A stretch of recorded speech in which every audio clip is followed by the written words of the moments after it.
तो आपका ये है ना सूत्र, द्वंद्वाच्युदशहान्तात् समाहारे। द्वंद्वाच्युदशहान्तात्, यहाँ पे चवर्गांत द्वंद्व भी लिया हुआ है, तो चवर में च भी आ रहा है ना वृद्धिरादेश का, ठीक है।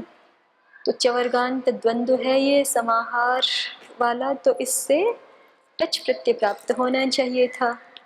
तो कह रहे हैं कि न च समाहारे टच प्रसंगः, ये दोष मत दीजिए कि समाहार द्वंद्व में टच पाएगा, द्वंद्वाच्युदशहान्तात् समाहारे से वो तो नहीं पाएगा। क्यों नहीं पाएगा? तो उसका समाधान कर रहे हैं कि प्रत्यय न च समाहारे टच प्रसंगः समासांत विधेर अनित्यत्वात्। एक हेतु तो ये है कि समासांत विधि अनित्य होती है, समासांत प्रत्यय जो विधान किए जा रहे हैं वो नित्य ही होंगे ऐसा नहीं है। चवर्ग अंत वाले, दकार अंत वाले, शकार और हकार अंत वाले समाहार अर्थ में वर्तमान जो द्वंद्व है तो उससे टच प्रत्यय हो जाता है। जैसे वाक्च त्वक्चैति वाक् त्वचम, ऐसा बन जाएगा। स्रक्च त्वक्चैति स्रक् त्वचम, ऐसे। तो ये जो किसी ने आक्षेप किया था कि टच पाएगा यहाँ, तो द्वंद्वाच्युदशहान्तात् समाहारे से उसका समाधान क्या कर दिया? न समासांत विधेर अनित्यत्वात्, समासांत विधि तो अनित्य होती है, तो यहाँ नहीं किया आचार्य ने, ठीक है। तो ये कोई दोष नहीं है। और या फिर दूसरा समाधान दे रहे हैं, प्रत्येरंश्वादयश्च इति सूत्रेष्वादिगणे राजन् शब्दपाठान् लिंगात्। ये समासांत विधि अनित्य कैसे, दूसरा हेतु नहीं दे रहे, समासांत विधि अनित्य कैसे है उसको बता रहे हैं। इसी प्रकरण में है ना प्रत्येरंश्वादयश्च, तो उसमें अश्वादि गण में राजन शब्द का पाठ करने से समासांत विधि अनित्य है ऐसा सिद्ध होता है। सूत्र संख्या बोलिए प्रत्येरंश्वादयश्च की 192। प्रत्येरंश्वादयश्च, प्रत्येरंश्वादयस्तत्पुरुषे, प्रत्येरंश्वादयस्तत्पुरुषे प्रति से उत्तर जो अंशु आदि गणपठित शब्द हैं वो तत्पुरुष समास में अंतोदात्त हो जाते हैं। तो अंशु, जन, राजन, उष्ट्र, खेटक, अजिर, आद्रा, आर्द्रा, श्रवण, कृत्तिका, अर्ध, पुर, ये शब्द पढ़े हुए हैं। तो यहाँ राजन शब्द भी पढ़ा है। तो यहाँ कहा है कि राज शब्द को पढ़ने की क्या आवश्यकता है? तो कहा राज शब्दः समासान्तस्य अनित्यत्वाद् यदा टच नास्ति तदा प्रयोजयति, तस्मिन् हि सति चित्तात् अन्तोदात्तत्वं सिद्धम्। देखिए, राजा सखिभ्यश्च टच सूत्र है ना आपका, तो जब प्रति शब्द के साथ राजन शब्द का समास हो रखा होगा, ठीक है, प्रति राजन ऐसा समस्त बन चुका होगा जब, तो वहाँ पर भी कह रहे हैं कि टच प्रत्यय यदि समास अंत विधि नित्य होती तो, क्योंकि राजा सखिभ्यश्च टच सूत्र में तो विकल्प विशेष तो पढ़ा नहीं हुआ, ऐसा नहीं कहा कि विकल्प से होता है, नित्य ही होता है सामान्य रूप से, जैसा हम समझते हैं। जैसे वृद्धिरादेश में विकल्प से संज्ञा नहीं कर रहे ना, वैसे ही वहाँ पे भी राजा सखिभ्यश्च टच इतना ही है, और ऊपर कहीं से भी वा इत्यादि की अनुवृत्ति तो है नहीं, तो सामान्य रूप से राजन से टच कहा हुआ है, राजन शब्दांत प्रातिपदिक से टच कहा हुआ है समासांत। तो यदि ये टच नित्य होता, समासांत विधि नित्य होती, तो माने टच भी नित्य होता, और टच यदि हो जाता तो चितः अंतोदात्त अपने आप ही हो जाता ना। टच यदि हो जाता तो टच प्रति राजन और टच यदि नित्य ही है तो ये शब्द अपने आप ही जो प्रति राजा शब्द बनेगा, टच के परे रहते अन भाग का लोप हो करके और प्रति राज न का लोप होके प्रति राजा जो बनेगा, प्रति राजा जो शब्द बनेगा वो नित्य ही चित्त होने से कैसा होना था? अंतोदात्त होना ही था अपने आप से ही। जब अपने आप ही अंतोदात्त होना है तो प्रत्येरंश्वादय तत्पुरुषे, इस अंशु आदि गण में राजन शब्द का पाठ करने की क्या आवश्यकता है अंतोदात्त कराने के लिए? क्योंकि प्रति राजन टच ऐसा ही होना है हमेशा, और वो टच होने के कारण से अपने आप अंतोदात्त होना ही है। तो यहाँ पर ऐसा कहना कि तत्पुरुष समास में प्रति से उत्तर राजन शब्द अंतोदात्त हो जाता है, ये कहना व्यर्थ है। ये कहना कब सार्थक हो सकता है? तभी हो सकता है जब हम ऐसा माने कि समासांत विधि अनित्य होती है। हो सकता है कभी टच ना भी हो, तो जब टच नहीं होगा, हाँ, जब टच होगा तब तो प्रतिराज ऐसा शब्द बनेगा। जब टच नहीं होगा तो प्रतिराजन है, तो फिर वहाँ पे प्रतिराजा इत्यादि रूप चलेंगे। ठीक है, तो ये अंशवादिगण में राजन शब्द के पाठ से ये ज्ञापित हुआ कि समासांत विधि अनित्य होती है। ये आपके इसमें भी दिया होगा, फिर यहाँ पर भी तो है ना आपका ये वाक्य, समासांत विधि अनित्य है। तो इसी को कहा है प्रतिरंश न च समाहारे टच प्रसंगः समासांत विधेर अनित्यत्वात्। वृद्धिरादेश में टच होना ही चाहिए था, आदेश में, आदेश पद में टच होना ही चाहिए था, ऐसा नहीं कह सकते क्योंकि समासांत विधि कैसी है? अनित्य है। कैसे पता चला? तो इसके और भी ज्ञापक है संभवतः, लेकिन एक ये बताया इन्होंने। प्रतिरंश्वादेश इस सूत्र में अंशवादिगण में राजन शब्द के पाठ से हमें ज्ञात होता है समासांत विधिरनित्यम विभाषा समासांतो भवति। इस रूप से है ना वाक्य आपका ये, विभाषा समासांतो भवति। प्रत्ययंश्वादेश वाला ही दिया है। प्रत्ययंश्वादेश तत्पुरुषे इति तत्पुरुष समासे प्रत्यय परेषाम अंश्वादीनाम उत्तरपदान्तोदात्तत्वं विधीयते। राजन शब्दोपि अंश्वादिगणे पठ्यते। तत्र प्रतिशब्दस्य राजन शब्देन सह समासे राजाः सखिभ्यश्टच् इति समासान्ते टचि सति चितः इति अन्तोदात्तत्वं सिद्धमेव। तत् किं पुनः राजन शब्दस्य अन्तोदात्तार्थम् अंश्वादिगणपाठेन। तदेवम् अंश्वादिगणे राजन शब्दस्य पाठो व्यर्थीभूय ज्ञापयति इमां परिभाषां विभाषा समासान्तो भवति। सर्वे समासान्ताः प्रत्ययाः विकल्पेन भवन्ति। एवं च पाक्षिके समासान्ते सति प्रतिपूर्वाद् राजन शब्दाद् यस्मिन् पक्षे समासान्तश्टज् न भवति तदपि प्रतिराजा तदापि प्रतिराजा इत्यत्र अन्तोदात्तता यथा स्यादिति शंश्वादिगणे राजन शब्दस्य पाठो अर्थवान् भवति। यही ज्ञापक समासांत विधि अनित्य होती है या विभाषा समासांत होते हैं, यही ज्ञापक द्वित्रिभ्याम पादन्न मूर्धस्तु इस सूत्र पर भी ज्ञापित है। अत्र इत्यत्रापि हि अयमेवार्थो द्विर्बद्धं सुबद्धमिति न्यायेन दार्ढ्यार्थं पुनर्ज्ञाप्यते। तत्र हि बहुव्रीहि समासे द्वित्रिपूर्वाद् मूर्धन शब्दस्य अन्तोदात्तत्वं विधीयते। अस्मिन् सूत्रे अकृतसमासान्तस्य मूर्धन शब्दस्य उपादानं लिङ्गम्। नित्ये हि समासान्ते यथा पाद इति दद् इति च पादस्य लोपो हस्त्यादिभ्यः इति वयसि दन्तस्य दत्रि इति कृतसमासान्तौ निर्दिष्टौ तथा मूर्धशब्दोऽपि द्वित्रिभ्यां शः मूर्धनः इति कृतसमासान्तौ निर्दिष्टः स्यात्। ततश्च मूर्धेष्विति निर्देशः स्यात्। तथा चाकृत समासान्त निर्देशः समासान्त विधेरनित्यत्वं ज्ञापयति। तेन द्विमूर्धा त्रिमूर्धा इत्यत्रापि अन्तोदात्तत्वं भवति। तो ये प्रत्ययंश्वादेश वाला समझ आ गया। तो अब एक सूत्र और है वहीं पर उसके पास ही प्रत्ययंश्वादेश, हाँ उसी के पास थोड़ा नीचे, द्वित्रिभ्याम पादन मूर्धसु बहुव्रीहौ। यहाँ पे देखिए मूर्धसु ऐसा प्रयोग बना रखा है, मूर्धसु, ये नान्त शब्द का प्रयोग किया हुआ है ना। मूर्धन का क्या बनेगा? मूर्धसु। मूर्धन का बनेगा ना मूर्धसु। तो यदि ये अकारांत होता तो मूर्धेशु, रामेशु की तरह मूर्धेशु ऐसा बनना चाहिए था ना। ठीक है, हाँ। तो देखिए एक सूत्र है हमारा द्वित्रिभ्याम शमूर्धनः, ये समासांत प्रकरण का 5-4 का सूत्र है। ठीक है, तो वहाँ द्वि और त्रि से उत्तर मूर्धन शब्द यदि आए तो समासांत प्रत्यय कौन सा होना चाहिए? श। और वो भी जैसे जैसे राजा सखीभ्यश्च नित्य विधान था ना, वैसे ही ये भी नित्य विधान है।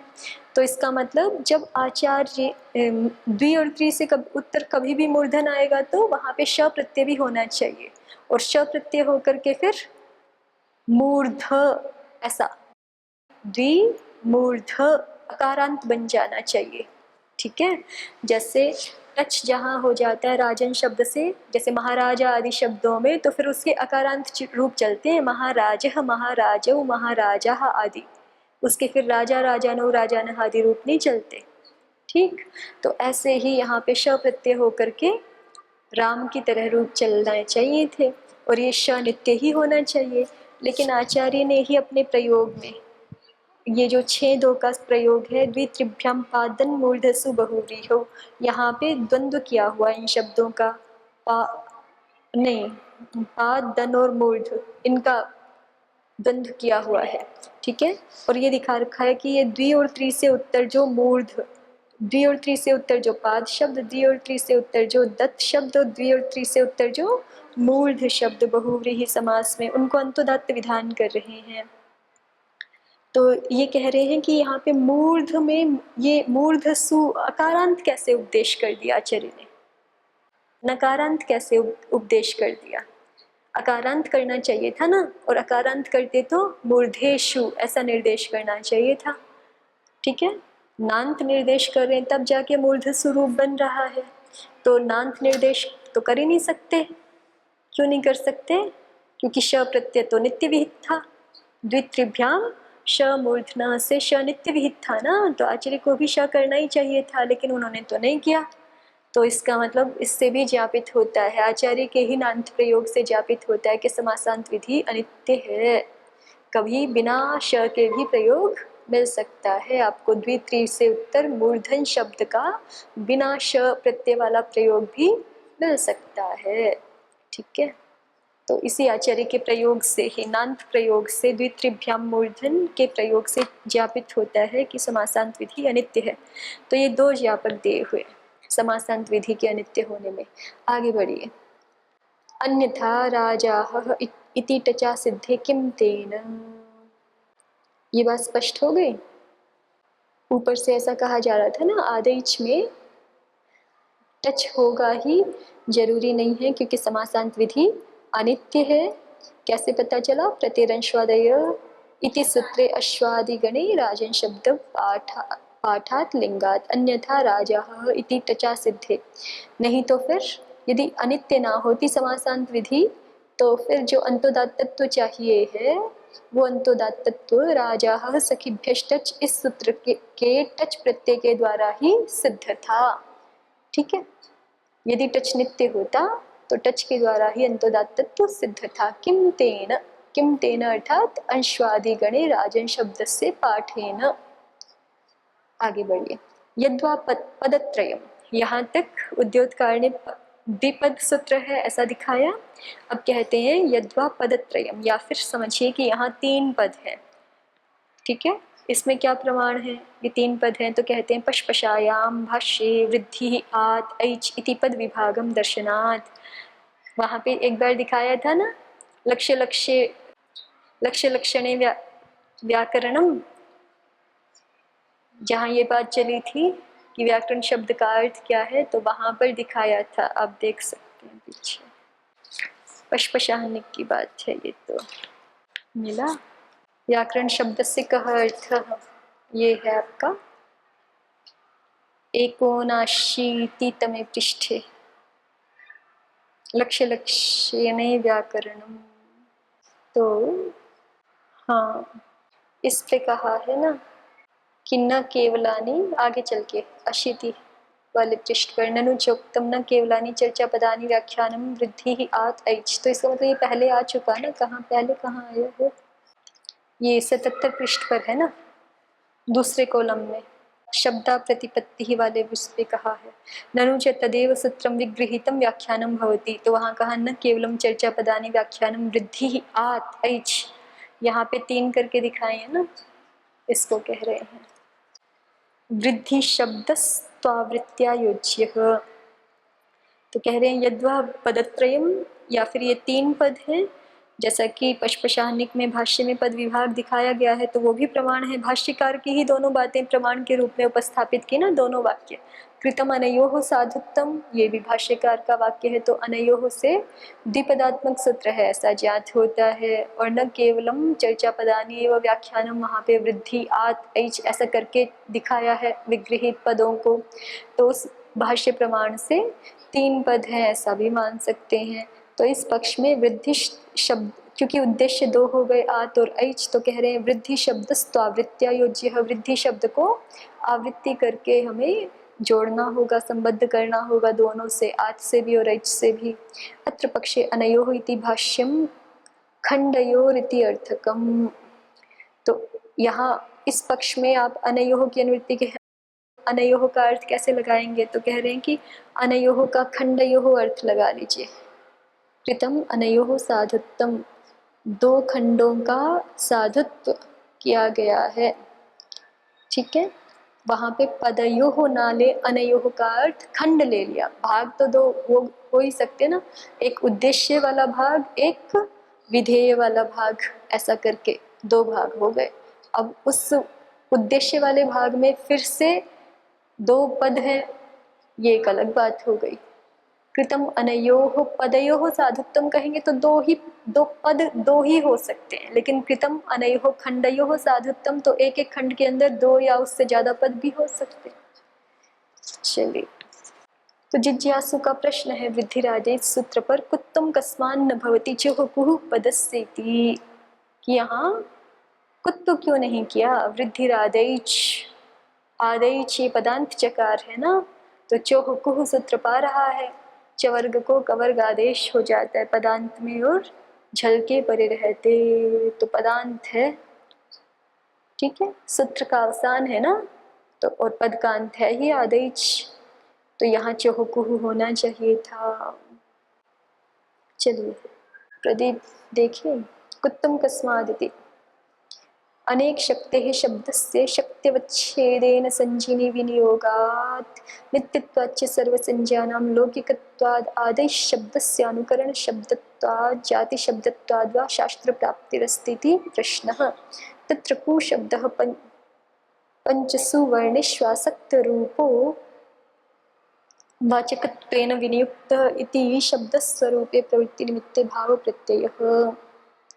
अनेक शक्ति शब्दस्य, अनेक शक्ति वाला जो शब्द है उसका शक्त्यवच्छेदेन संजिने विनियोगात्, प्रत्येक शब्द जो है वो अनेक शक्ति वाला है, लेकिन उस शक्ति से अनेक शक्ति है शब्दस्य शक्त्यवच्छेदेन संजिनी, शक्ति के अवच्छेद से उसका किसी विशिष्ट संजी में प्रयोग किया जाता है, तो इसलिए और नित्य होने से, संजी में विनियोग होने से, शक्तिवच्छेदेन संजिनी विनियोगात् नित्यत्वाच्च सर्व संज्ञानां लौकिकत्वाद्, सभी संज्ञाओं के लौकिक होने से, आदेश शब्द से अनुकरण शब्दत्वात्, आदेश शब्द के अनुकरण शब्द होने से, अनुकरण शब्द है ये आकार का, ऐकार औकार का अनुकरण कर रहा है, जाति शब्दत्वात् या त्वाद्वा, या फिर ये जाति शब्द है, सारे आकार जाति को, ऐकार औकार जाति को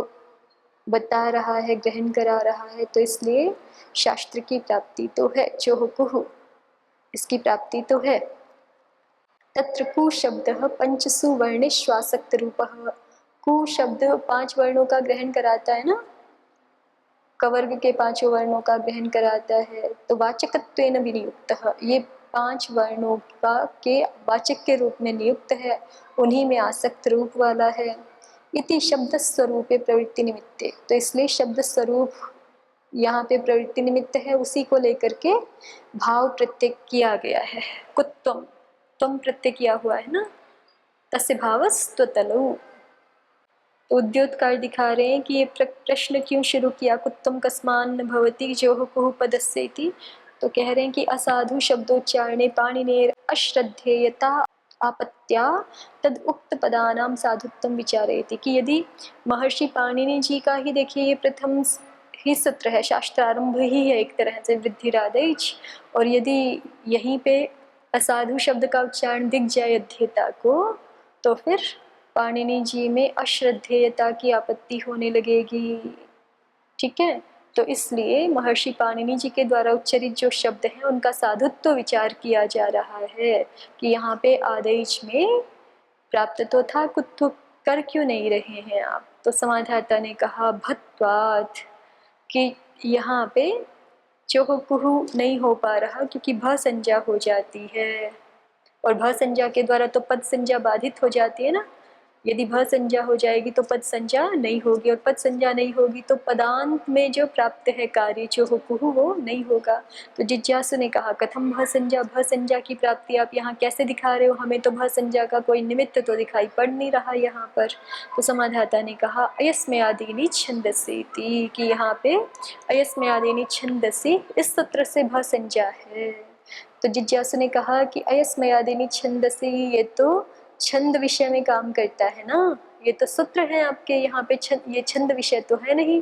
छंदसि इति उच्यते न चेदम छंद, ये छंद तो है नहीं। अयस्मयादीनि छंदसि क्या बोलता है, अयस्मयादि शब्दों में यथेष्ट भ संज्ञा और पद संज्ञा हो जाती, जिस समय जो चाहिए हो, है ना। और आदि, ये जो है आदि शब्द प्रकारवाची है तो इसलिए आकृति गण है, तो आदेश शब्द को भी हम वहाँ मान लेंगे। और जब हमें कुत्व नहीं करना है तो ये भ संज्ञक है ऐसा कह करके भ संज्ञा विधान करके कुत्व को रोक देंगे। ठीक है, तो लेकिन समस्या यहाँ पे आ रही है कि अयस्मयादिनी सूत्र काम तो कर सकता है, लेकिन तभी कर सकता है जब छंद विषय हो। ये तो छंद विषय नहीं है, तो कहा जिज्ञासु ने यही कहा छंदसि इति उच्यते न चेदम छंदः। तो समाधाता ने बताया छंदोवत सूत्राणि भवन्ति, कि सूत्र भी छंद के समान ही होते हैं, तो इसलिए यहाँ पर भी छंद मान करके कार्य कर लेंगे। अयस्मयादीनि से भ संज्ञा मान लेंगे, तो इसलिए चहुपुहु प्रवृत्त नहीं होगा। प्रदीपकार को देखिए, छंदोवत सूत्राणि भवन्ति न वैशेषिकादि सूत्राणि अपितु अंगत्वाद व्याकरण सूत्राण्येव। कह रहे हैं कि इसमें वैशेषिक आदि दर्शनों के सूत्र नहीं छंद के अंतर्गत माने जाएंगे, केवल व्याकरण को ही माना जाएगा। क्यों? अंगत्वाद, क्योंकि ये वेद का अंग है ना, छंद का अंग है व्याकरण, तो इसलिए व्याकरण के सूत्रों को छंद ही मान लिया जाएगा। इष्टिश्चेयम छंदोवत सूत्राणि भवन्ति, कह रहे हैं ये इष्टि वाक्य है, छंदोवत सूत्राणि भवन्ति। तो एक ये प्रश्न हुआ। अब आगे जिज्ञासु कहता है कि यदि भ संज्ञा वृद्धिरादय जदिंग गुण इति जष्टोपि न प्राप्नोति, यदि भ संज्ञा कर दी आपने तो फिर जब हम मान लीजिए कभी हम मिला के पढ़ते, अभी तो हमने अवसान किया बीच में, वृद्धिरादय अवसान किया ना, थोड़े काल का व्यवधान किया, फिर बोला अदेंग गुण। और कभी हम ऐसा ना करना चाहें, संगीता में ही बोलना चाहें दोनों सूत्रों को, तो फिर वहाँ तो जश्तु कार्य भी नहीं प्राप्त होगा। वृद्धिरादय जदेंग गुण ऐसा होना चाहिए ज, पर वहाँ तो होगा नहीं, है ना। संगीता में भी ज नहीं हो पाएगा। जश्तु पदांत में जो जश्तु होना चाहिए झलाम जशवंते, वो नहीं हो पाएगा।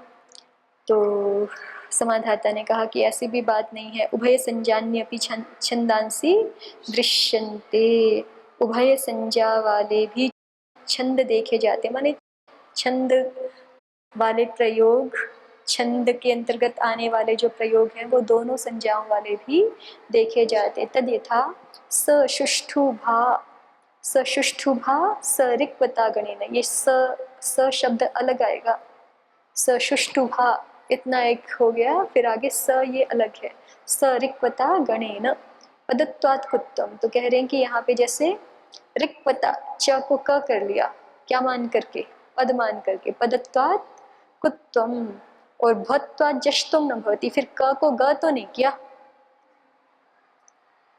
अगर पद मान के कुत्तु कर रहे हो तो पद मानने से फिर जष्टु भी प्राप्त होगा ना, तो वो जष्टु तो नहीं किया, तो कह रहे हैं भत्वा जष्टुम न भवति, भ संज्ञा मान के जष्टु नहीं किया।